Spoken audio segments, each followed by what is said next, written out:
여러 가지 이유가 있습니다만은 일단 현재까지 수사 진행 상황을 보면 제 생각에는 약 한 30%도 채 다 못한 거 아닌가. 30%도 안 돼요? 예, 그렇게 생각합니다. 최동욱 전 검찰총장님 나오셨습니다. 안녕하십니까? 예, 오랜만입니다. 네. 총장님 잘리신 이후에 이 스튜디오에 직접 나오신 건 처음이죠?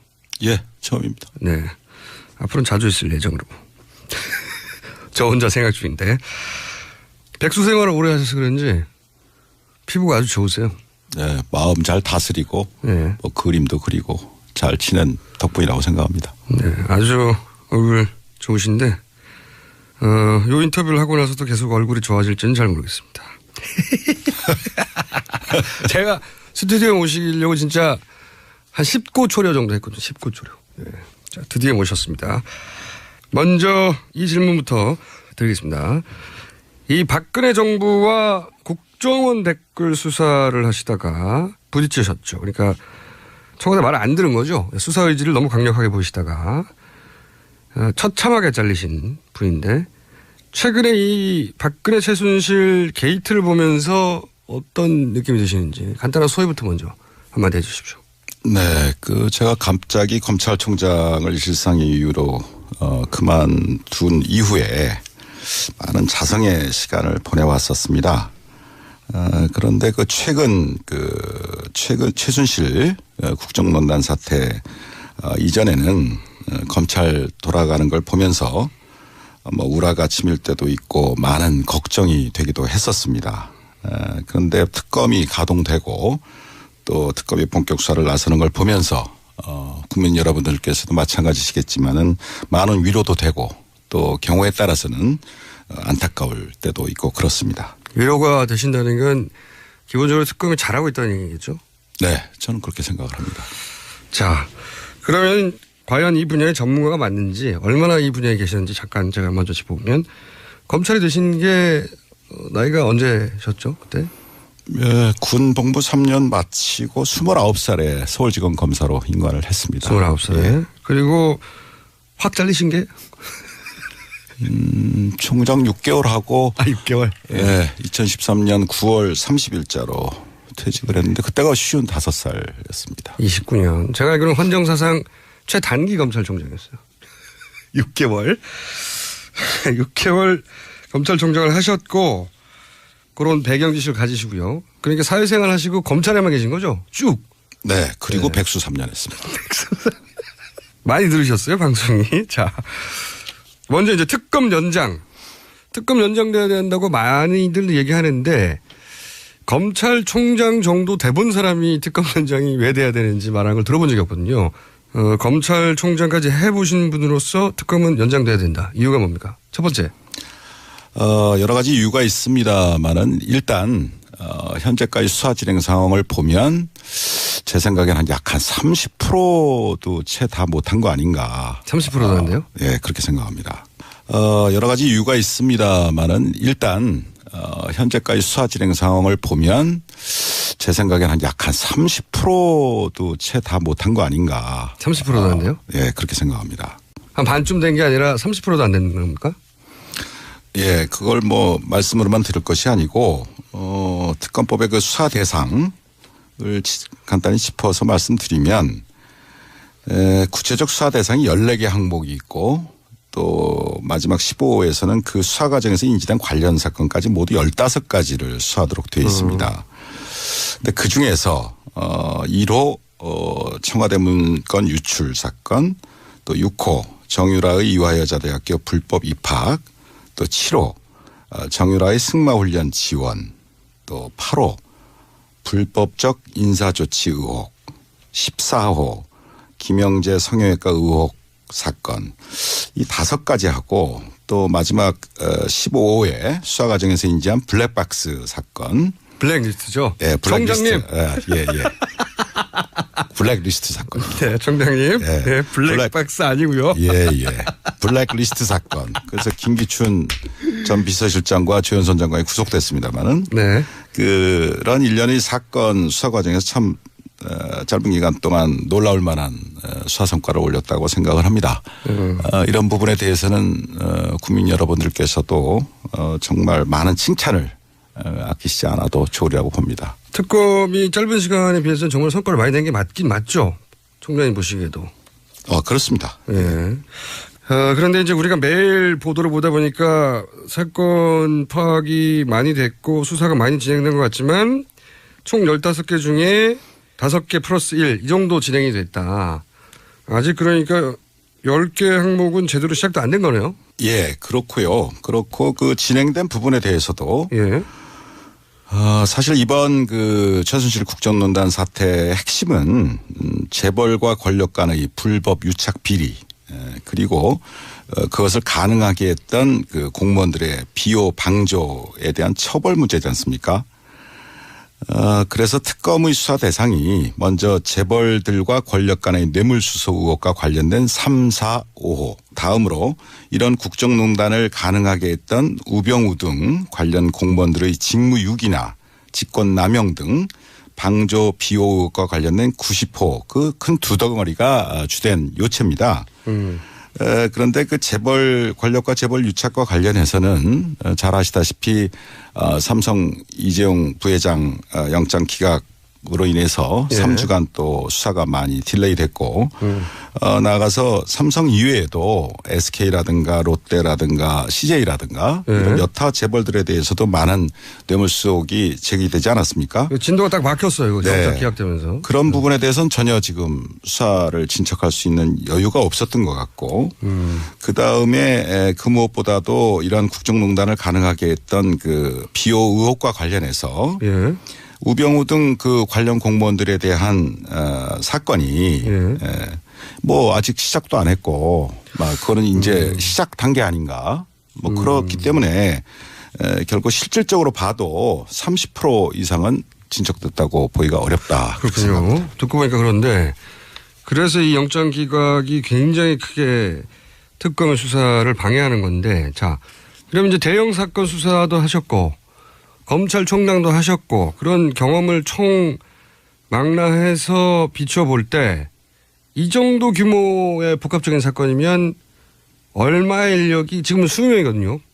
근데 얼마의 인력이 얼마의 기간 동안 20명이 70일 동안 하고 끝날 공산이 크게 됐는데 얼마나 필요합니까? 얼마의 기간과 사람? 네, 그래서 이 부분에 대해서는 이전에 특검법 제정되기 전에도 제가 한번 지적한 기억이 있습니다만은 적어도 이런 정도 사건이라면 너무 많은 그 의혹이 제기되어 있는 사건이기 때문에 적어도 유능한 검사 약 40명 정도는 투입을 해서 1년 정도는 1년? 지속적으로 수사를 해야 비로소 대부분의 실상이 제대로 밝혀질 것이라고 믿습니다. 실제 과거에 그 수사하셨던 재벌 수사 경험에 비춰보자면 어떻습니까? 구체적으로 좀.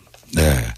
그 수사라는 것은 이제 선택과 집중이 참 중요한데 제가 2006년도 중수부 수사기획관을 할 때 그때 현대자동차 비자금 사건을 수사한 적이 있습니다. 한 건. 예. 네. 그 단발 사건이죠. 한 건 사건이었는데 그때만 해도 중수부 검사 20명 정도가 4개월 정도를 정말 낮밤 없이 내사함이 수사를 진행했고 그렇게 해서도 아주 힘들게 청문개정을 구속했던 기억이 있습니다. 그럼요. 한 건을 4개월 해야 제대로 수사가 되는데 지금 이 정도는 안 된다. 그러니까 총장님 보시기에는 2배로 늘리고 뭐 70일, 100일이 아니라 1년을 해야 된다. 이렇게 보시는 거죠. 그렇습니다. 네, 이게 제대로 수사가 되려면. 이게 최고 전문가의 견해입니다. 자, 수사가 아직 30%도 안 됐다. 그게 첫 번째 이유고. 그러면 두 번째 이유는 어떤 게 있습니까? 어차피 뭐 특검법이란 건 한시법이고 제한된 법정 기간 내에만 특검이 수사를 할 수 있는 것인데 지금 70일이 다 돼가고 그다음에 30일을 만약에 연장이 안 돼서 2월 말까지 특검 수사 활동이 종료가 된다면 이 특검에 수사하고 있었던 이 모든 사건들은 다시 검찰의 손으로 넘어가게 됩니다. 네네. 그런데 이 사건을 먼저 수사했던 현재의 검찰은 재벌과 권력 간의 뇌물수수 혐의에 대해서는 손도 대지 못했었고 직권남용. 직권남용죄로만 기소를 했죠. 또 우병우 등 그 관련 공무원들의 비호 방조 의혹에 대해서는 막 제대로 수사도 하지 못한 채 특검한테 사건을 전부 이관하는 지금 그런 상황이 되지 않았습니까? 저도 취재를 해보니까 우병우 관련은 텅 비어 있다고 하더라고요. 네. 아예. 예. 그래서 뭐 여러 가지 뭐 국정원 댓글 사건도 있고 국정원 간접 증거 조작 사건도 있고 뭐 여러 가지 사건들이 많이 있었습니다. 예. 뭐 또 세월호 사건 수사 제대로 수사가 안 됐던 뭐 여러 가지 사건들이 뭐 제대로 수사가 안 돼서 저도 참 안타깝고 그렇게 바깥에서 바라다 봤습니다마는 그 중에서도 이 최순실 박근혜 국정농단 사태하고 직결된다고 할 수 있는 정윤회 사건이 있지 않습니까? 네네. 그 경우에 다 기억을 하십니다마는 정의대 사건은 찌라시로 그렇죠. 또 국정농단은 아예 없었던 걸로 그렇게 다 검찰에서 수사를 해서 그때 덮어버렸지 않습니까? 국정농단이 아니라 문서 유출 사건이 돼버렸죠. 졸지에 문서 유출 사건으로 사건이 변질이 됐고 국정농단 사태는 다 물밑으로 들어가 버렸죠. 그렇죠. 그래서 그때 당시에 검찰이 제대로 바로 서서 정말 원칙대로 수사를 제대로 하는 척이라도 했다면 대한민국이 과연 이런 지경까지 되었을까? 또 우리 대통령께서도 이렇게 불행한 상황까지 봉착을 하게 됐을까? 탄핵이라는 참 아쉽습니다. 그런데 그 당시에 수사했던 그 검찰 지휘 라인이 어떠했는지 그 총수께서는 기억을 하십니까? 테스트인가요? 우선 법무부 장관이 황교안, 검찰 지휘권을 가지고 있는, 그리고 총장은 김진태, 중앙지검장이 김수남, 그리고 청와대에는 그 유명한 김기춘, 우병우 이 두 분이 있었죠. 네. 네, 어떻게 저보다도 더 잘 기억을 하고 계신 것 같습니다. 박수 부탁드립니다.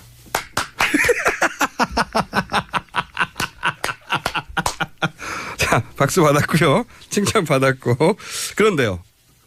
그러니까 김수남 당시 중앙지검장은 이제 검찰총장이 됐고, 당시 황교안 법무장관은 총리가 됐고, 우병우는 민정수석이 그 이후에 되었고, 그러니까 이제 정윤회 사건을 잘 마무리해서 이분들이 승진한 거 아니냐, 이런 얘기인가요? 뭐 그것에 대해서는 뭐 대통령께서 아실 것이고 뭐 여러 가지 이유가 있을 수 있었을 겁니다. 그러나 제 개인적인 판단으로 한 가지 분명한 것은 그분들이 찌라시라는 대통령 가이드라인을 따르지 않고 법과 원칙에 따라서 정윤회 사건을 제대로 수사해서 처리했다면 막 그 자리에 갈 수 없지 않았을까 뭐 그런 생각을 합니다. 없었겠죠. 네. 그러니까 이제 요는 이 사건이 연장이 안 되면 당시 가이드라인을 따랐던 인사들의 손에 다시 사건이 들어간다, 이런 요지네요. 그렇습니다. 그것이 지금 이 특검 연장과 맞물려서 참 중요한 문제입니다. 이번 기회에 제가 제 말씀을 간단히 드리면 종래의 그 동서고금의 법원 중에 에스토펠이라는 법원이 있습니다. 즉 에스토펠? 금반언의 원칙입니다. 아니면 에스토펠도 어려운데 금반언은 더 어려워요. 다 어렵죠. 뭐 저도 어려웠었습니다 옛날에. 이게 무슨 말입니까 이게? 그래서 쉽게 말씀드리면 이 금반언의 원칙이라는 것은 이미 표명한 이미 밝힌 자기의 언행에 대해서 모순되는 행위를 스스로 할 수 없다. 뭐 그런 원칙을 말합니다. 자기 한 말을 뒤집을 수 없을 거다, 이런 거네요. 우리 표현으로 한다면 뭐 일구이연 등 곤란하다, 이런 말이 되겠습니다. 그렇게 하면 될 것을 참. 이 검찰들은 다 아는 표현인가요? 다 알죠. 법조인들은 다 압니다. 법조인들은? 네. 뭐 없을 분들이네. 죄송합니다. 그 어려운 말을 써서. 일구이연이 쉽지 않다. 네, 쉽지 않다. 그러니까 뭐 뇌물수수 얘기했다가 뭐 딴 걸 바꾼다든가 또는 뭐 직권남용했다가 딴 걸 바꾼다든가 이게 안 된다, 이런. 그렇죠. 그 지금 검찰은 특검으로 이관하기 전에 이 사건을 뇌물수수가 아니라 직권남용죄로만 의율을 했지 않습니까? 의율이요? 의율? 네. 직권남용죄를 적용했다. 그렇게 표현하면 좀 의율. 쉽게 이해가 되시겠죠. 의율했지 않습니까? 법을 적용했다. 네. 이것도 검사들은 다 아는 표현입니까? 네. 그거는 일반 국민들도 많이 아십니다. 아니에요. 의율. 이런 의율이를 법을 적용했다. 이거 네. 의율. 법률 조항을 직권남용죄라는 형법상의 처벌 조항을 적용했다. 그거를 의율한다고 그렇습니다. 뭐뭐에 의거하여 법률을 적용하다고요? 그렇죠. 그런 의미입니다. 네. 쉬운 말로 해주세요. 근데 그랬던 검찰이 이 사건을 다시 특검으로부터 다시 이관 받아서 네. 뇌물수수죄로 제대로 수사해서 기소할 수 있겠냐. 자기가 한 말이 있는데 네. 그때는 왜 몰랐냐. 네. 이렇게 말을 할 수가 있겠네요. 불가능한 거죠. 일구이원하는 문제가 되니까. 그다음에 또 한 가지는 이것 또한 어려운 말입니다. 우리 헌법상에 자기 부죄 금지의 원칙이라는 것이 있습니다. 자기 부죄 금지 원칙. 그러니까 말하자면 스스로 죄를 부담할 수는 없다. 그래서 여러분들이 아시다시피 묵비권, 뭐 최순실 씨요새 묵비권. 자기 죄에 대해서 진술을 거부할 수 있는 거예요. 거부할 수 있는 권리를 준다. 이게 그 원칙. 그게 이제 헌법상의 원칙입니다. 자기 부죄 금지 원칙이요? 네네. 이게 그러면 예를 들어서 법원에 가서 제가 이제 법정에 많이 나가봤지 않습니까? 법원에 가가지고 증인들이 있을 때 제일 먼저 물어본 것 중에 하나가 이 진술과 관련해서 뭐 자기 가족이나 친척한테 불이익을 줄 수 있는 내용이 있느냐 그런 거 거부해도 된다. 일종의 그러한 입장에서 이제 증언 거부권이 보장이 되어 있는 겁니다. 그게 이 원칙에서 출발하는 거네요. 네. 그런데 그래서 결국은 그런 자기 부죄 금지 원칙이 있는 것처럼 자기 자신이나 또는 자기 자신이 속한 조직, 기관에 대해서 스스로 수사해서 처벌한다는 것은 현실적으로 기대하기가 참 곤란합니다. 이건 현실적인 문제이기도 하죠. 그러니까 검찰이 만약에 검찰 내부에 지금 사건과 연루된 사람이 있는데 제대로 수사를 할 수 있겠냐? 곤란하다는 거죠. 네. 어려울 거다. 네. 그래서 결국은 공무원의 비호 방조 의혹 수사를 하다 보면 결국 지금의 검찰 지휘라인과 또 관련 검사들이 수사 대상이 될 가능성도 있지 않겠습니까? 많겠죠. 네. 예를 들어서 최순실 입국했는데 31시간 동안 왜 봐줬어? 뭐 여러 가지가 있죠. 그리고 네. 국정농단 벌어졌을 때 몰랐어. 정현회 사건 때도 그랬고. 예, 우병우 라인이 누구야? 뭐 이런 질문을 받을 수밖에 없잖아요. 지금. 그렇습니다. 그런데 그걸 자기 손으로 자기가 할 수 있겠냐. 어렵다. 그러니까 결국은 자기의 상사, 동료, 후배를 스스로 수사하게 되는 그러한 참 어려운 그런 상황이 예상이 되는 것이죠. 그래서 이런 경우에 바로 대비해서 특검 제도라는 것이 있는 것이고 아주 쏙쏙 이해가 되고 있어요. 이번에도 특검법을 도입해서 특검이 수사를 하게 된 것도 바로 그런 이유입니다. 수사가 얼마 안 됐다. 30%도 안 됐고 그다음에 진짜 큰 덩어리는 이제 막 시작 단계고 그리고 만약에 연장이 안 된다 그러면 박근혜 정부 시절에 가이드라인을 따랐던 검찰의 수뇌부에 이 사건이 넘어가고 그리고 그 검찰 내부에 분명히 수사 대상도 있을 수 있는데 제대로 검찰이 자기 식구들을 제대로 칠 수 있겠냐 이런 거죠. 예. 네. 이해했습니다. 그럼 만약에 특검 연장이 안 될 가능성이 점점 농후해지고 있는데 만약에 정말로 특검 연장이 안 되고 지금 우려하신 대로 넘어갔어요. 그럼 구체적으로 무슨 일이 벌어집니까? 네. 검찰 내부에서. 제가 뭐 한 26년간 검사 생활을 한 입장에서 검찰총장까지 되신 분들의 경험을 못 들어봤거든요. 네. 맨 꼭대기에서 봤을 때 무슨 일이 벌어집니까 이게? 뭐 그런 입장에서 네.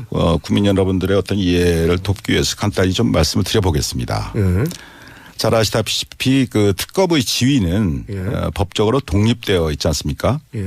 그렇기 때문에 특검에서 수사하고 있는 그 수사 상황을 대통령과 법무부 장관 그리고 검찰 수뇌부에게 보고하지 않아도 되도록 되어 있습니다. 그게 굉장히 중요한가 보죠. 또는 더 나아가서 보고해서는 안 되도록 되어 있습니다. 그러니까 이게 굉장히 중요하니까 그렇게 했겠죠. 굉장히 중요한 문제죠. 왜 그렇습니까?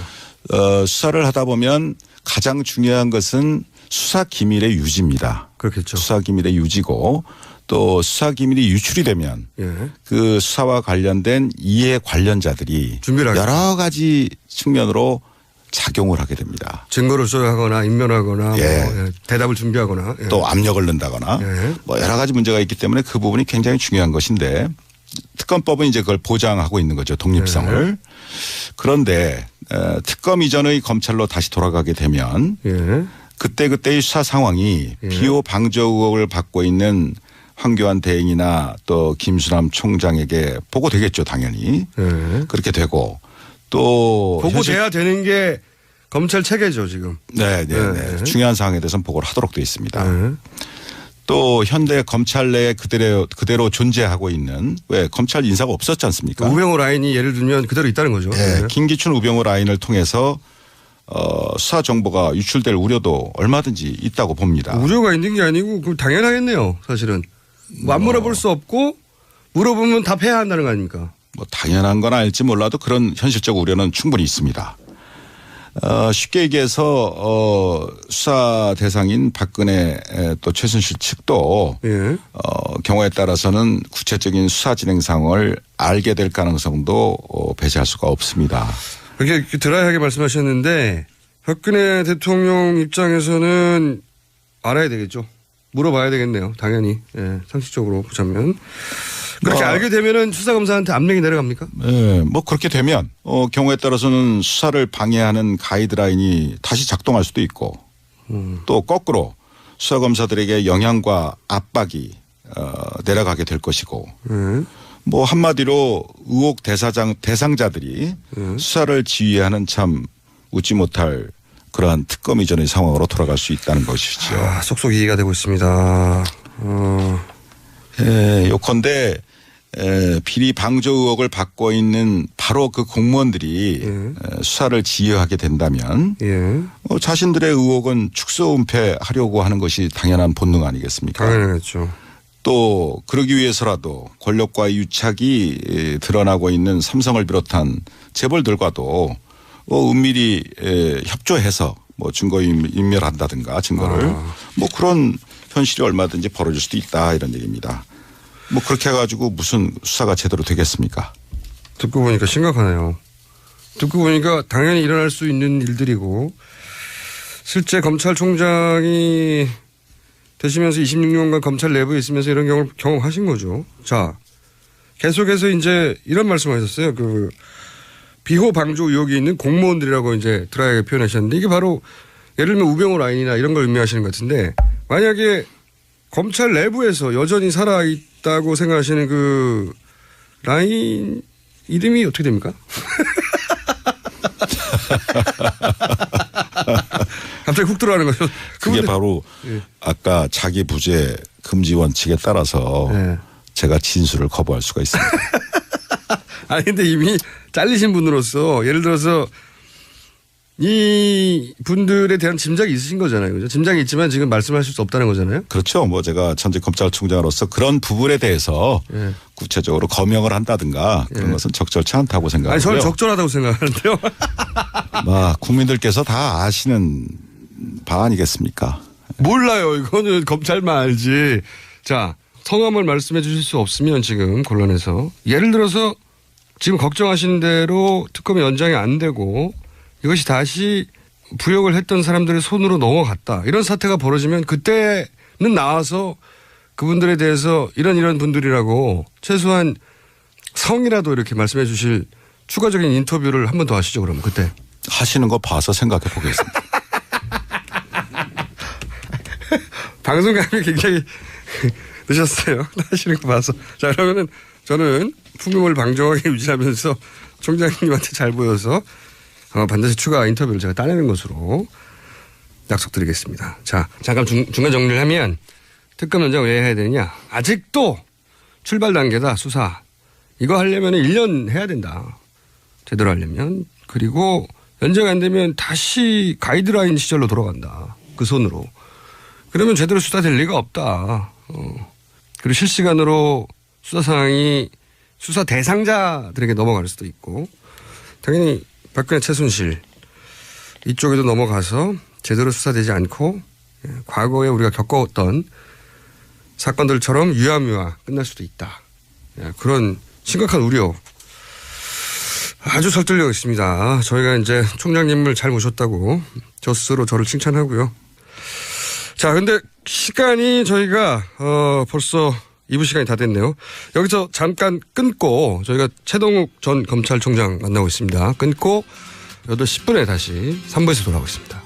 이어서 스튜디오에 저희가 사실상 납치하다시피 해서 모신 최동욱 전 검찰총장과 인터뷰 이어가도록 하겠습니다. 두 번째 사안. 아마도 오늘 내일 중으로 영장 재청구가 있을 것 같은 분위기인데요. 자, 이재용 그 부회장 영장요. 이게 이제 1차 기각됐었거든요. 이거 좀 쉽게 설명해 주세요. 왜 기각됐다고 보십니까, 당시? 뭐 저도 뭐 언론 보도를 통해서 아는 것밖에 없습니다만은 제 입장에서 보면 크게 보면 세 가지였던 것 같습니다. 기각 사유가. 첫째는 뇌물죄나 제3자 뇌물 공여죄에 대한 얘기인데 도대체 뭐에 대한 대가성이냐 또 부정한 청탁을 한 적이 있느냐 뭐 이런 것들에 대한 구체적 증거를 좀 더 보완해라. 증거를 더 가져와라. 뭐 그게 하나가 있고요. 예.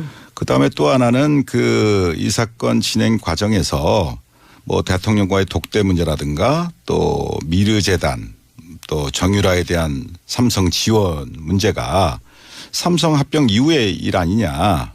그럼 삼성 합병과는 관련이 없을 수도 있는 거 아니냐라는 의구심. 예. 뭐 두 번째는 그런 게 있었던 것 같고요.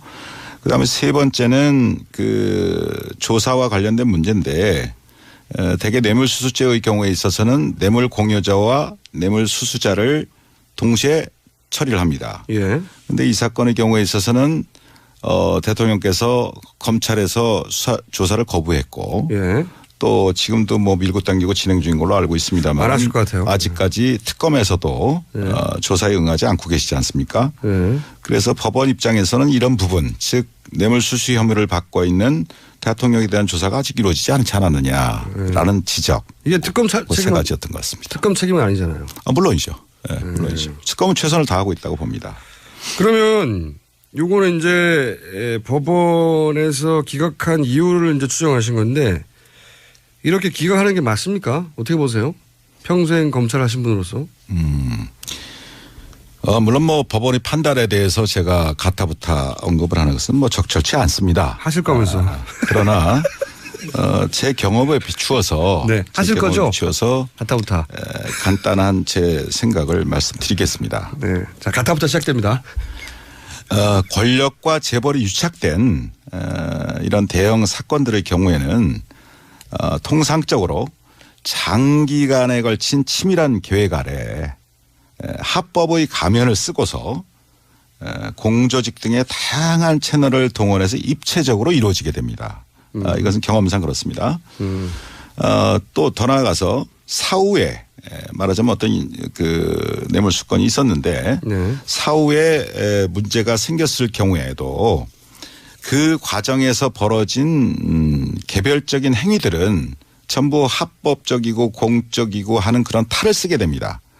그러면서 그 개별적인 하나하나의 행위들에 대해서는 합법적이었다 공적이었다라고 말하자면 카모플라지를 한다 이런 얘기입니다. 카모플라지. 그런 식으로 그 시스템을 만들어 놓는다 이겁니다. 미리 만들어 놓는다는 얘기입니다. 그러니까 이게 이런 재벌 정도가 우리나라의 최고급 자원들을 총동원해 쓸 수 있는 재벌. 물론이죠. 이런 재벌들이 일으키는 사건 같은 경우에는 개별적 하나하나 사건들은 나중에 문제가 되면 이게 합법이었다라고 말할 핑계를 미리미리 준비해내서 그렇게 짜고 시작한다는 거죠. 다 외형적인 명분을 만들어 놓고 시작을 합니다. 그렇겠죠. 네.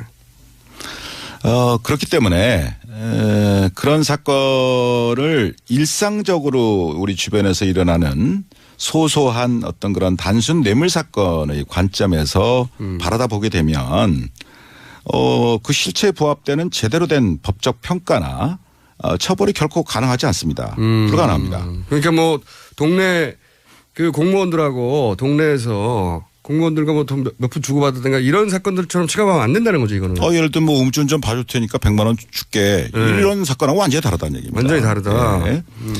그럼 어떻게 해야 되느냐. 이런 복잡다단한 대형 사건들의 경우에는 가장 문제가 되는 것이 결국 대가성과 청탁 유무에 대한 판단인데 예. 그런 것을 판단할 때 예. 1년의 과정, 장기간에 걸쳐 이루어지죠. 1년의 과정 전체를 한 덩어리로 바라보는 포괄적인 관점에서 그 판단이 이루어져야 한다 이런 얘기입니다.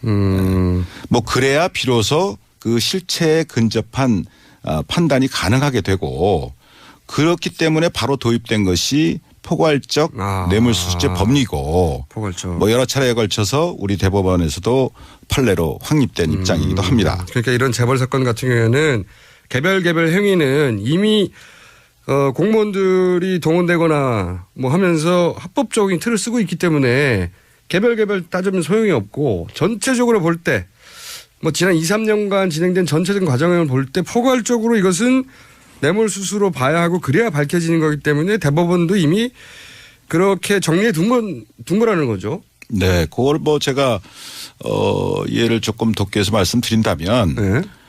우주를 바라다 보는데 예. 뭐 무수한 항성들 있지 않습니까? 예. 우주를 바라다 보는데 그 우주를 제대로 보려면 예. 그래서 우주 전체 실체를 그나마 제대로 알으려면 망원경으로 전체를 바라다 봐야 될 거 아닙니까? 그렇죠. 망원경으로. 예. 그런데 거기에다가 돋보기를 갖다 들이대고서 개별적인 장면 하나하나를 따지기 시작하면 우주 전체의 실체라는 것은 접근할 수도 없고 온데간데 없고 오로지 봤더니 저건 달이고 봤더니 저거는 뭐 지구고 이런 식의 어떤 그 자잘한 실체와는 거리가 동떨어진 법적 논쟁만 남게 된다 이런 말입니다.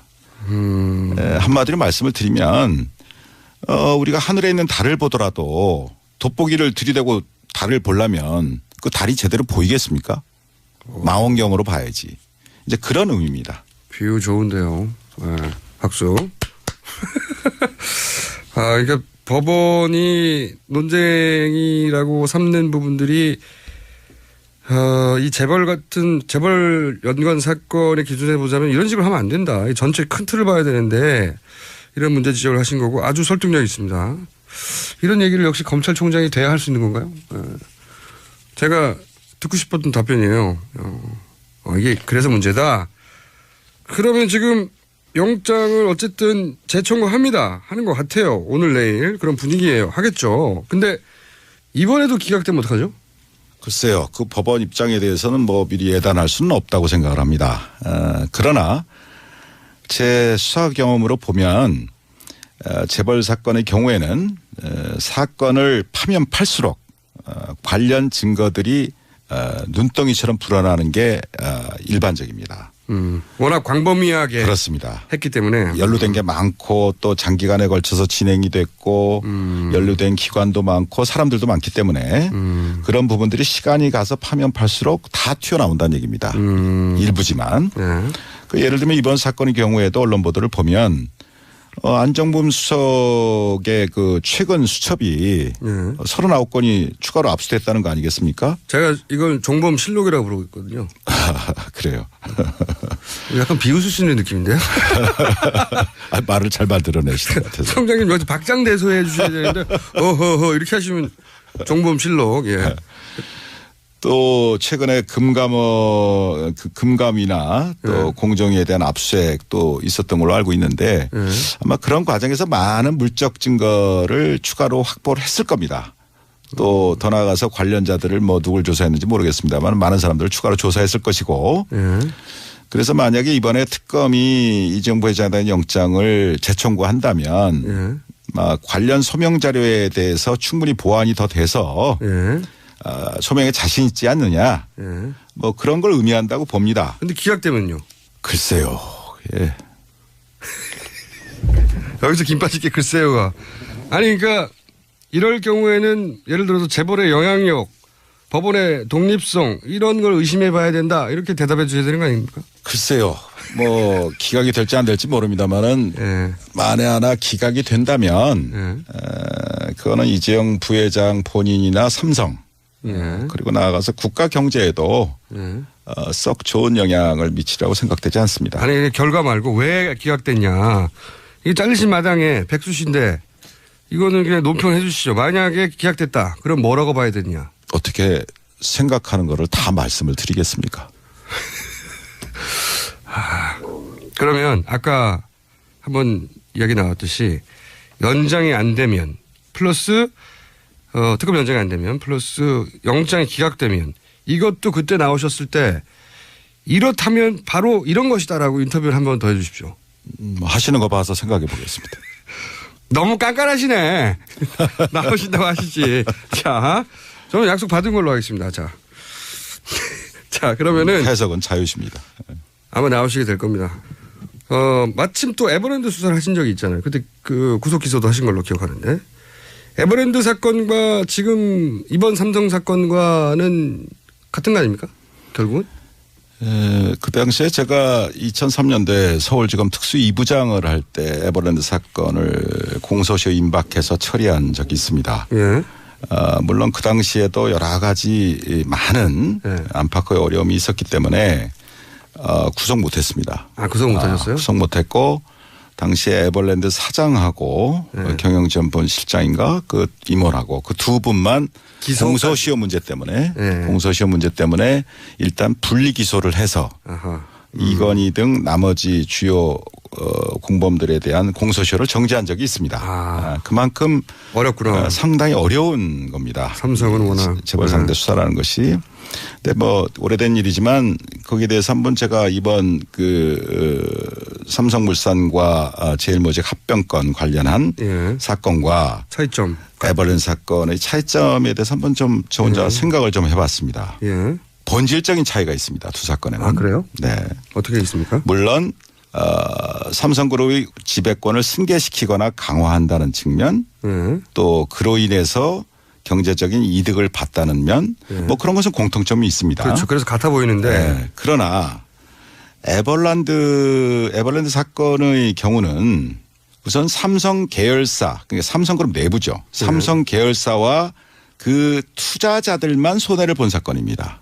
그렇죠. 일반 국민이 아니고. 그렇죠. 삼성 계열사와 그 투자자들 즉 에버랜드의 주주들입니다. 이 사람들이. 그러니까 삼성 계열사가 그럼 삼성 계열사가 손해를 보면서 본 사건인데 삼성 계열사가 손해를 보니까 삼성 계열사에 투자한 투자자들도 손해를 보게 된다는 거죠. 그렇죠. 그런 의미에서 삼성 계열사와 그 투자자들만 손해를 봤죠. 범위가 그 정도인데 손해 범위가. 그다음에 그 일련의 과정에서 보면 삼성그룹 내부의 문제였기 때문에 삼성 내부 임원들만이 여기에 가담을 했습니다. 또 동원이 됐고. 직접 가담한 사람들이. 그렇죠. 근데 에버랜드 사건은 그렇다 이겁니다. 그런데 이번 사건의 경우를 보면 이 2,100만 명 말이 그렇지 이게 천문학적인 인원 아닙니까? 국민의 반인데 2,100만 명이 넘는 국민연금 가입자 전체가 잠재적인 손해자가 됐단 말입니다. 손해를 봤단 말입니다. 맞죠. 예. 그다음에 그 수법을 보더라도 단순히 그 삼성그룹 내부의 문제로 해치운 게 아니라 뇌물 공여까지 해가면서 국가기관을 총동원했다 이겁니다. 그게 본질적인 차이가 있어요. 예리한 분석입니다. 이거. 그러니까 손해의 범위 또 수법 면에서 두 사건은 굉장한 차이가 있다. 즉 한마디로 손해의 범위는 굉장히 국민 대다수로 광범위해졌고 또 수법 또한 매우 대담해졌다 이겁니다. 그래서 제가 이전에 에버랜드 사건을 수사했던 경험과 이번에 언론 보도를 통해서 쭉 느껴지는 것은 재벌들을 처벌해야 할 때 제대로 처벌하지 않으면 시간이 갈수록 그 폐해는 그 손해는 더욱 커지고 또 그 수법 또한 아주 악질적으로 진화한다 이러는 겁니다. 방법이 굉장히 진화한다 이거예요. 법보다도 더 앞서갑니다. 굉장히 예리한 이런 얘기를 들어본 적이 없어요. 검찰총장이 괜히 되신 게 아니네요. 6개월밖에 안 했지만. 완전 설득되고 있습니다. 그렇죠. 더 대담해지고 더 악질적으로 변했어요. 그런데 이번에도 틀림없이 얘기 나올 텐데 이 재벌 총수 구속하면은 국가 경제 악영향이 있다 이러면서 이제 구속하지 말라고 그러잖아요. 이 부분은 직접 재벌 총수를 구속시켜본 경험이 있는 분으로서 어떻게 생각하십니까? 네, 제가 경험한 바에 의하면 뭐 저는 이제 정몽구 회장을 그때 직접 중수부에서 구속을 한 적이 있고 뭐 최태원 뭐 김승연 회장 이런 분들은 이제 예하청에서 구속할 때 제가 지휘라인에 있고 그랬습니다마는 그 재벌 총수를 구속을 할 때마다 전 일간지에 전면 광고가 나갑니다. 맞아요. 국가경제. 그러면서 거기서 국가경제 얘기가 항상 나오고 그다음에 우리 총수가 구속이 되면 기업 가치가 하락하고 또 대신료가 추락돼서 그 회사는 물론이고 국가경제도 어려워진다. 협박이죠. 협박. 뭐 이런 식의 기사와 광고가 횡행합니다. 지금도 삼성 이재용 부회장 얘기할 때 종편에서는 끊임없이 그 논리를 갖다 대요. 그렇습니다. 그런데 지난 경험입니다마는 정몽구, 최태원, 김순년 등 그 재벌 총수가 구속된 이후에 뭐 현대자동차든 SK든 하나그룹이든 기업 가치가 하락하거나 또는 대외 신인도가 추락해서 국가 경제가 더 어려워졌었습니까? 그렇다고 아니죠. 생각하세요? 아니죠. 아닙니다. 그렇죠. 예. 이거는 실제 사례를 들어서 반박하면 되는군요. 아하. 그러면 삼성 부회장이 이재용 부회장이 구속됐다. 그러면은 어떤 영향이 있을까요? 국경제에? 예, 아까 말씀드린 거와 관련해서 결과적으로는 오히려 해당 기업의 투명성이나 예. 신뢰도를 높이는데 기여했다고 보는 쪽이 일반적인 시각이라고 생각합니다. 좀 더 구체적으로 말씀해 주세요. 그래서 만약에 이번 삼성 부회장 건에 대해서도 예. 제대로 원칙대로 수사가 돼서 처리가 이루어진다면 예. 여러 가지 전 좋은 순기능도 있다고 생각을 합니다. 예. 구체적으로. 우선 그 이재용 부회장 혼자만의 생각으로 지금 이번 일이 벌어졌겠습니까? 그럴 리가 없죠. 예. 그럴 리가 없죠. 예. 무수한 법률가들 또 많은 전문가들이 예.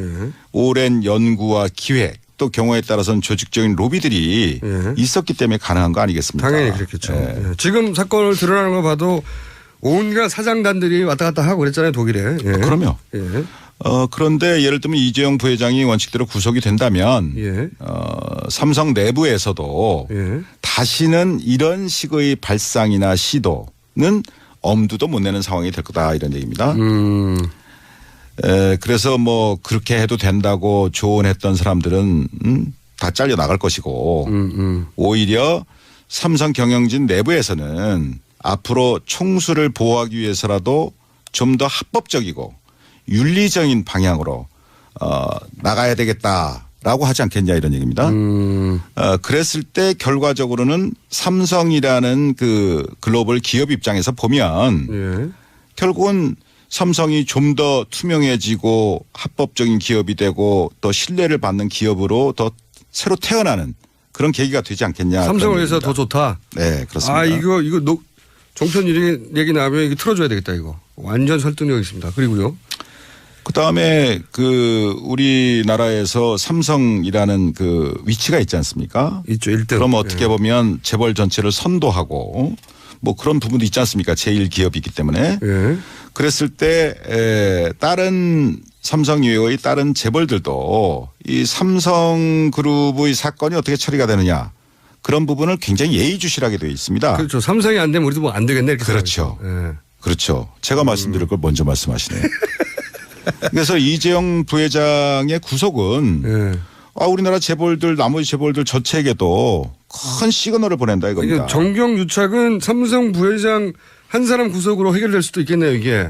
제가 볼 땐 그럴 수도 있습니다. 오. 그래서 결국은 거기서 가장 큰 시그널이라는 것은 무엇이냐면은 아무리 경제 권력이 강하다 하더라도 합법 경영을 하지 않으면 예외 없이 총수가 구속될 수 있다. 그렇죠. 라는 시그널을 보낸다는 얘기입니다. 그것만 되면 돼요. 그러면 그것이 바로 무엇이냐. 지금 국민들이 그렇게 갈망하고 있는 예. 재벌 개혁의 출발점이 된다 이런 얘기입니다. 마구 설득되고 있습니다. 총장님이 왜 총장님이 되셨는지 알겠고요. 그리고 왜 잘렸는지도 알겠어요. 잘린 얘기는 안 하셨으면 좋겠어요. 이런 생각을 하시니까 잘리죠. 자, 이제 마지막 주제입니다. 마지막 주제 황교안 대행이 이제 저는 특검 연장을 안 할 것 같은데 자, 이 부분을 한번 짚어보겠습니다. 안 하겠죠? 만약에 황 대행께서 예. 국민 대다수의 뜻과 달리 예. 연장을 일방적으로 거부해버려서 특검 수사를 중단시킨다면 예. 결국은 이러한 최순실 국정농단 사태에 대한 수사 의지가 예. 없다는 것을 예. 스스로 증명한 거 아니겠습니까? 지금 안 해줄 것 같은데 그 말씀을 좀 제 나름대로 해석을 하면 특검 연장을 안 해주면 수사 의지가 없는 거다. 안 할 것 같은데 안 한다면 이유가 뭘까요? 다 아시다시피 그 황교안 대행 역시 네. 국민 대다수 분들이 이번 국정농단 사태의 공동 책임자 중에 한 사람 아니냐라는 네. 그 의혹을 제기하고 있지 않습니까? 그런 의혹은 이 정부 들어와서 뭐 법무부 장관을 오래 하셨고 네. 또 총리를 계속 하셨고 이젠 대행까지 하고 있고. 예, 그 과정에서 이런 농단 사태가 다 벌어졌지 않습니까? 예, 다 벌어졌어요. 그 말씀은 특검 연장을 안 하면 자기 책임이 드러날까 봐 안 하는 거다? 결국은 수사를 계속해야 하는 특검에서 수사를 계속해야 하는 상황에서 연장을 안 해줘서 수사를 갑자기 멈추게 한다면 이러한 국민들로부터 받고 있는 본인 연루 의혹에 대해서 해소시킬 수 있는 기회를 스스로 놓치는 것이다라고 생각을 합니다. 그러니까 논리적으로 보자면 본인이 연루되지 않았다면 털 기회인데 그걸 연장 안 하는 걸 보면 본인이 연루된 거 아니냐. 라는 의혹이 또 제기될 수도 있다는 얘기입니다. 네. 그런 의혹이 제기될 수 있는 수준이 아니라 그런 거 아닌가요? 본인이 연루된 게 나올까 봐 특검 연장을 안 한다. 이렇게. 뭐 제가 전직 총장으로서 그런 말씀 드리는 건 적절치 않다고 보는데요. 네. 어쨌든 특검을 연장해서라도 본인의 국민들적 의혹을 해소시키는 것이 황교안 대행 본인에게도 좋을 것이다. 또 그것이 국민들이 바라는 바일 것이다. 라는 게 제 의견입니다. 살짝 약간만 삐딱하게 보면 이게 협박처럼 들려요. 하는 게 좋을 것이다. 자, 그러면은 아까 이야기에 이어서 오늘 이 자리에서는 답변 안 하실 것 같으니까 아까 이어서 특검 연장도 안 되고 영장도 기각되고 그리고 황교안 대행이 이제 연장 안 한다는 결론을 내리는 이런 사태가 아마 이달 말이면 판결이 날 텐데 그때 되면 다시 나와서 굉장히 강력하게 말씀해 주실 거죠? 근데 어떻게 매번 저보고 다시 나오라고 이렇게. 아니, 오늘 다 얘기 안 하시니까. 근데 다음에 나오시면은 이제 명단 쫙 들고 와가지고 이름 막 부르고 막 그러실 거죠? 그런 리가 있겠습니까? 두고 봅시다. 자, 다음에 나오시면 다음 한번 예약해놓고 자, 마지막으로 이 얘기 해야 되겠네요. 황교안 대행 이런 말 했어요. 윤석열 검사 자천에 대해서 이제 언론에서도 그렇고 저도 그렇게 알고 있었는데 그리고 사실 총장님이 날아가신 것도 이 댓글 수사를 청와대 의지하고는 다르게 너무 강력하게 밀어붙이다가 날아간 걸로 알고 있는데 황교안 대행이 최근에 한마디 했어요. 윤석열 검사가 자천된 것은 댓글 수사와는 상관이 없고 종합적으로 볼 때 자질의 문제가 있어서 자천된 거다. 이런 식으로 말했단 말이죠. 여기에 대해서는 당시 댓글 수사를 총지휘하셨던 검찰총장이고 그리고 그로 인해서 자천됐다고 알려진 윤 검사에 대해서 이 황교안 대행의 논평에 대해서 한마디 하셔야 될 것 같은데요. 제가 그 국회 대정부 질의 과정에서 황 대행께서 그렇게 답변하시는 기사를 하셨다는 보도를 보고 누가 누구를 평가하나.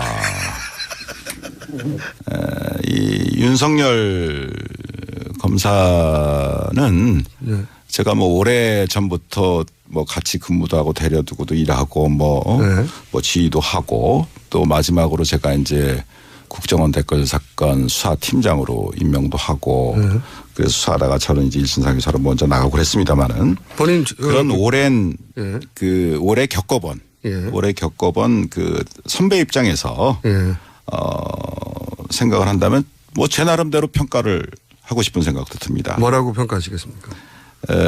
우선 황교안 대행은 자질이 문제가 있어 실력이 없어 자천했다는 거거든요. 한마디로 요약하면. 전 뭐 거기에 대해서는 아까 그 말로 답변을 대신하고요. 누가를 평가하냐? 제 생각으로는 이 윤석열 검사는 지금 뭐 특검팀에서 열심히 뭐 쥐야창창 수사를 하고 있는 것 같은데 아주 치밀하고 해박한 법률 전문가입니다. 법률 이론가예요. 기본적으로. 그다음에 어떤 법과 원칙에 어긋나는 것 거기에 대해서는 단호히 거부합니다. 오케이. 저한테도 많이 거부했어요. 그러면 어떤 이 검찰이라는 것이 상명하복 조직인데 거기서 상사의 말이 틀리다고 그래서 거기에 대해서 거부를 하고 대들고 자기 소신을 편다는 것은 정말 그건 대단한 용기가 필요한 겁니다. 바깥에서 보시는 것보다도 더. 그래서 거기에는 분명히 자기 희생적인 자기 헌신적인 용기가 없으면 불가능한 겁니다. 근데 이 윤석열 검사 같은 경우는 제가 겪은 바에 의하면 자기 헌신적인 용기를 갖고 있어요. 갖고 있는 친구다 이거요. 그다음에 또 아주 다이내믹합니다.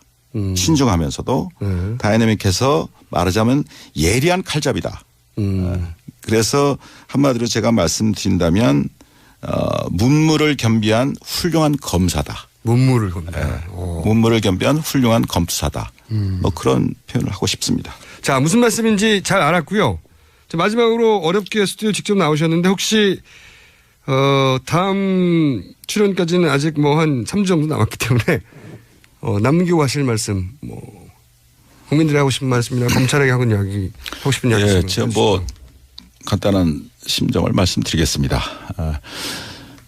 대한민국 검찰은 2,000명이 넘는 검사를 포함해서 10,000명이 넘는 방대한 수사 인력을 가진 강력한 수사기관입니다. 다시 말해서 평소 수사 역량이 지금 현재 특검의 100배가 넘습니다.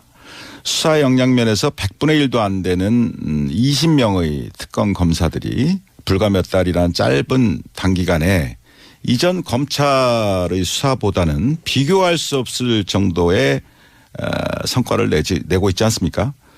그래서 그러한 그 상황을 바라다 보면서 참 현재의 검찰 후배들은 상당히 마음속이 부끄럽고 또 참담한 그런 심정이라고 믿습니다. 저 또한 그런 심정입니다. 그래서 이번 특검을 보면서 권력의 개가 되어서 권력의 입맛에 맞게 수사하는 것과 국민의 검찰로 법과 원칙대로 수사하는 것의 이 극명한 차이를 그리고 검찰이 이 지경이 되도록 만든 정치 검사들의 말로를 우리 정의로운 젊은 검사들이 꼭 마음에 새기고 잊지 말기를 바랍니다. 자기 손에 쥐어진 칼로 자신의 팔다리를 베어서라도 국민의 검찰로 다시 태어나기를 바랄 뿐입니다. 마음에 와닿는 마지막 말씀이었습니다. 오늘 여기까지 하고요. 그럼 3주 후에 다시 나오는 걸로 하고. 생각해보고. 여기까지 하겠습니다. 지금까지 어렵게 모신 최동욱 전 검찰총장이었습니다. 감사합니다. 감사합니다. 동안.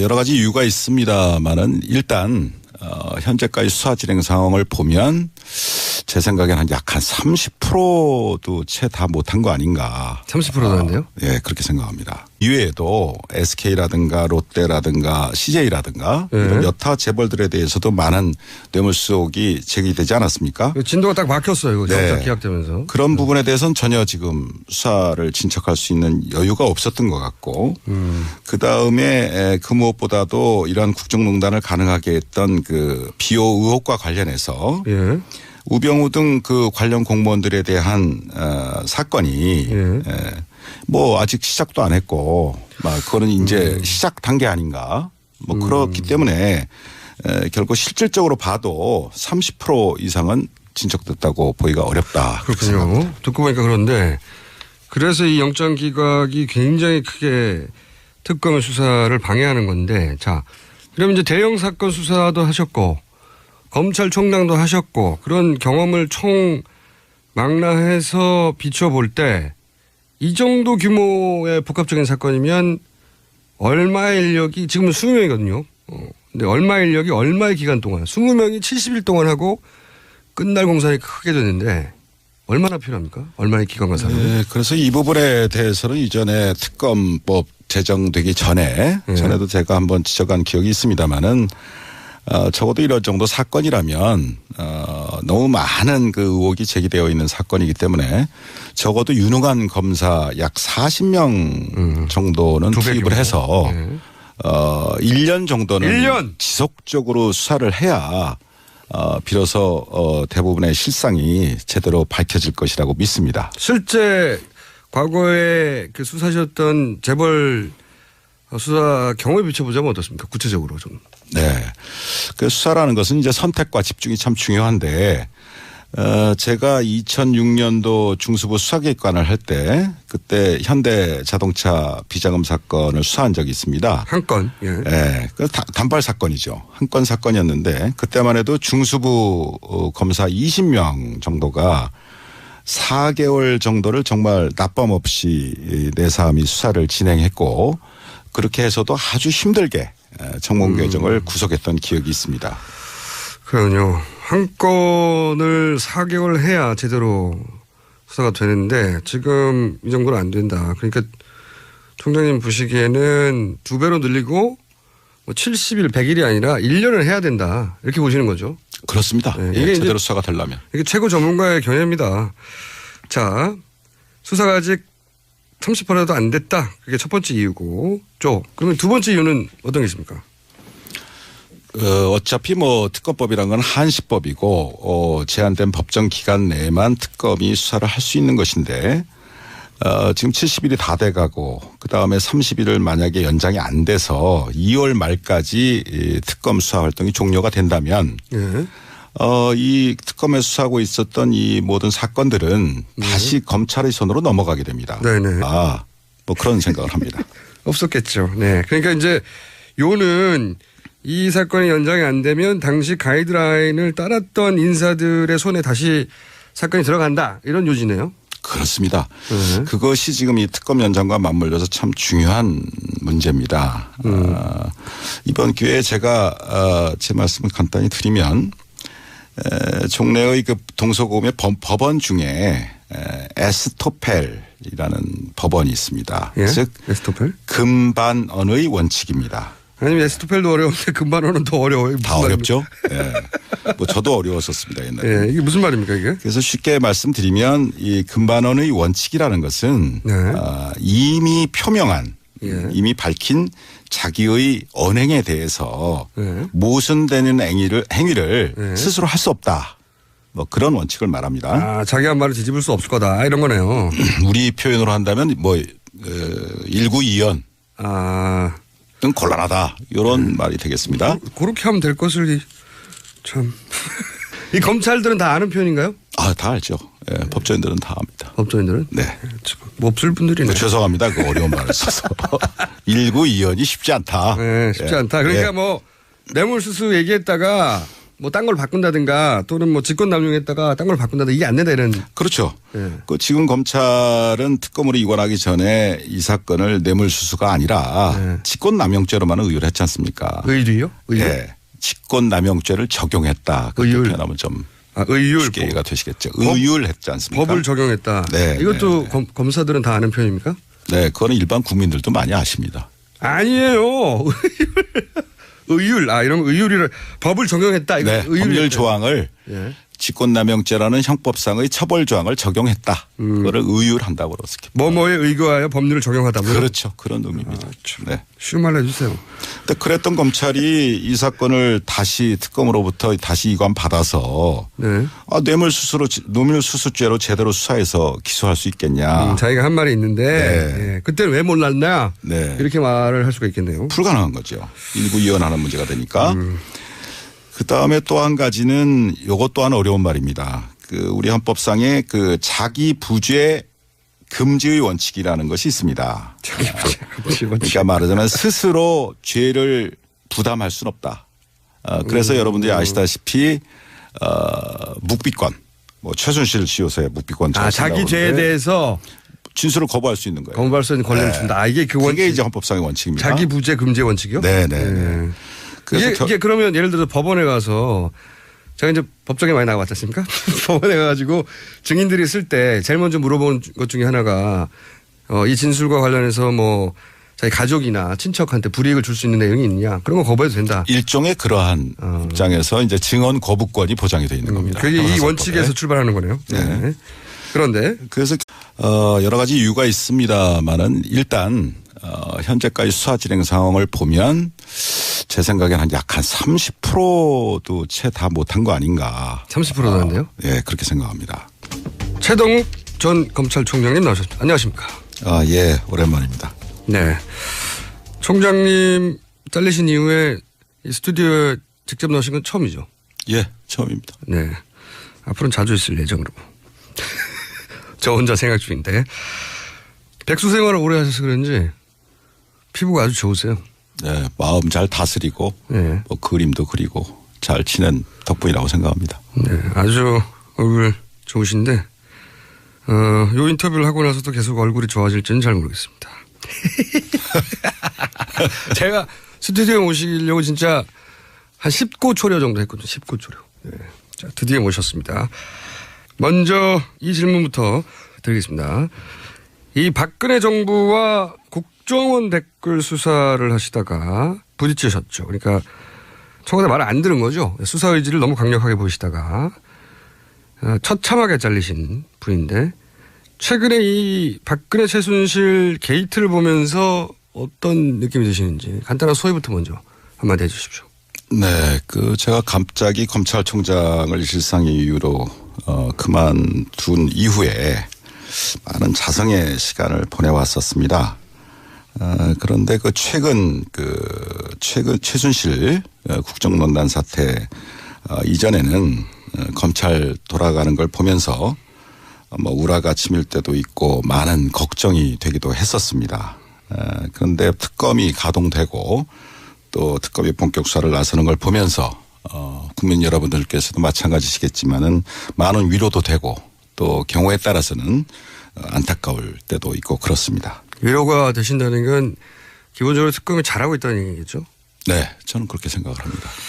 자, 그러면 과연 이 분야의 전문가가 맞는지 얼마나 이 분야에 계셨는지 잠깐 제가 먼저 짚어보면 검찰이 되신 게 나이가 언제셨죠? 그때? 예, 군 복무 3년 마치고 29살에 서울지검 검사로 임관을 했습니다. 29살에. 예. 그리고 확 잘리신 게?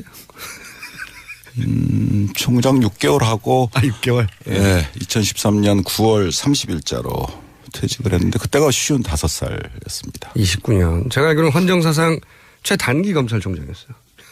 6개월. 6개월 검찰총장을 하셨고 그런 배경 지식을 가지시고요. 그러니까 사회생활 하시고 검찰에만 계신 거죠? 쭉. 네. 그리고 백수 3년 했습니다. 많이 들으셨어요, 방송이. 자, 먼저 이제 특검 연장 돼야 된다고 많이들 얘기하는데 검찰총장 정도 돼본 사람이 특검 연장이 왜 돼야 되는지 말하는 걸 들어본 적이 없거든요. 검찰총장까지 해보신 분으로서 특검은 연장돼야 된다. 이유가 뭡니까? 첫 번째. 여러 가지 이유가 있습니다만은 일단 현재까지 수사 진행 상황을 보면 제 생각에는 약 한 30%도 채 다 못한 거 아닌가. 30%도 안 돼요? 예, 그렇게 생각합니다. 여러 가지 이유가 있습니다만은 일단 현재까지 수사 진행 상황을 보면 제 생각에는 약 한 30%도 채 다 못한 거 아닌가. 30%도 안 돼요? 예, 그렇게 생각합니다. 한 반쯤 된 게 아니라 30%도 안 되는 겁니까? 예, 그걸 말씀으로만 들을 것이 아니고, 특검법의 그 수사 대상을 간단히 짚어서 말씀드리면, 구체적 수사 대상이 14개 항목이 있고, 또 마지막 15호에서는 그 수사 과정에서 인지된 관련 사건까지 모두 15가지를 수사하도록 되어 있습니다. 근데 그 중에서, 1호, 청와대 문건 유출 사건, 또 6호, 정유라의 이화여자대학교 불법 입학, 또 7호 정유라의 승마훈련 지원, 또 8호 불법적 인사조치 의혹, 14호 김영재 성형외과 의혹 사건, 이 5가지 하고 또 마지막 15호에 수사 과정에서 인지한 블랙박스 사건. 블랙리스트죠? 예, 블랙리스트. 청장님. 예. 블랙리스트 사건. 네, 청장님. 예. 네, 블랙박스 아니고요. 예. 블랙리스트 사건. 그래서 김기춘 전 비서실장과 조현선 장관이 구속됐습니다만은 네. 그런 일련의 사건 수사 과정에서 참 짧은 기간 동안 놀라울 만한 수사 성과를 올렸다고 생각을 합니다. 이런 부분에 대해서는 국민 여러분들께서도 정말 많은 칭찬을 아끼시지 않아도 좋으리라고 봅니다. 특검이 짧은 시간에 비해서는 정말 성과를 많이 낸 게 맞긴 맞죠? 총장님 보시기에도. 그렇습니다. 예. 그런데 이제 우리가 매일 보도를 보다 보니까 사건 파악이 많이 됐고 수사가 많이 진행된 것 같지만 총 15개 중에 5개 플러스 1 이 정도 진행이 됐다. 아직 그러니까 10개 항목은 제대로 시작도 안 된 거네요. 예, 그렇고요. 그렇고 그 진행된 부분에 대해서도 예. 사실 이번 그 최순실 국정농단 사태의 핵심은 재벌과 권력 간의 불법 유착 비리, 그리고 그것을 가능하게 했던 그 공무원들의 비호 방조에 대한 처벌 문제지 않습니까? 그래서 특검의 수사 대상이 먼저 재벌들과 권력 간의 뇌물수수 의혹과 관련된 3, 4, 5호. 다음으로 이런 국정농단을 가능하게 했던 우병우 등 관련 공무원들의 직무유기나 직권남용 등 방조 비호가 관련된 90호 그 큰 두 덩어리가 주된 요체입니다. 그런데 그 재벌 권력과 재벌 유착과 관련해서는 잘 아시다시피 삼성 이재용 부회장 영장 기각으로 인해서 3주간 또 수사가 많이 딜레이 됐고 나아가서 삼성이 그런데 이 사건을 먼저 수사했던 현재의 검찰은 재벌과 권력 간의 뇌물수수 혐의에 대해서는 손도 대지 못했었고 직권남용. 직권남용죄로만 기소를 했죠. 또 우병우 등 그 관련 공무원들의 비호 방조 의혹에 대해서는 제대로 수사도 하지 못한 채 특검한테 사건을 전부 이관하는 지금 그런 상황이 되지 않았습니까? 저도 취재를 해보니까 우병우 관련은 텅 비어 있다고 하더라고요. 아예. 그래서 여러 가지 국정원 댓글 사건도 있고 국정원 간접 증거 조작 사건도 있고 여러 가지 사건들이 많이 있었습니다. 또 세월호 사건 수사 제대로 수사가 안 됐던 케이스. 여러 가지 사건들이 제대로 수사가 안 돼서 저도 참 안타깝고 그렇게 바깥에서 바라다 봤습니다마는 그 중에서도 이 최순실 박근혜 국정농단 사태하고 직결된다고 할 수 있는 정윤회 사건이 있지 않습니까? 네네. 그 경우에 다 기억을 하십니다마는 정의대 사건은 찌라시로. 그렇죠. 또 국정농단은 아예 없었던 걸로. 그렇게 다 검찰에서 수사를 해서 그때 덮어버렸지 않습니까? 국정농단이 아니라 문서 유출 사건이 돼버렸죠. 졸지에 문서 유출 사건으로 사건이 변질이 됐고 국정농단 사태는 다 물밑으로 들어가 버렸죠. 그렇죠. 그래서 그때 당시에 검찰이 제대로 바로 서서 정말 원칙대로 수사를 제대로 하는 척이라도 했다면 대한민국이 과연 이런 지경까지 되었을까. 또 우리 대통령께서도 이렇게 불행한 상황까지 봉착을 하게 됐을까. 탄핵이라는. 참 아쉽습니다. 그런데 그 당시에 수사했던 그 검찰 지휘 라인이 어떠했는지 그 총수께서는 기억을 하십니까? 테스트인가요? 우선 법무부 장관이 황교안. 검찰 지휘권을 가지고 있는, 그리고 총장은 김진태, 중앙지검장이 김수남, 그리고 청와대에는 그 유명한 김기춘, 우병우 이 두 분이 있었죠. 어떻게 저보다도 더 잘 기억을 하고 계신 것 같습니다. 박수 부탁드립니다.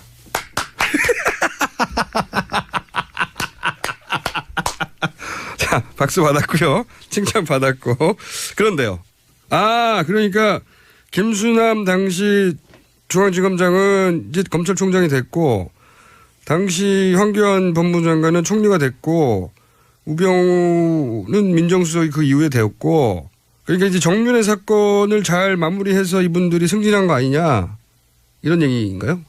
그것에 대해서는 대통령께서 아실 것이고 여러 가지 이유가 있을 수 있었을 겁니다.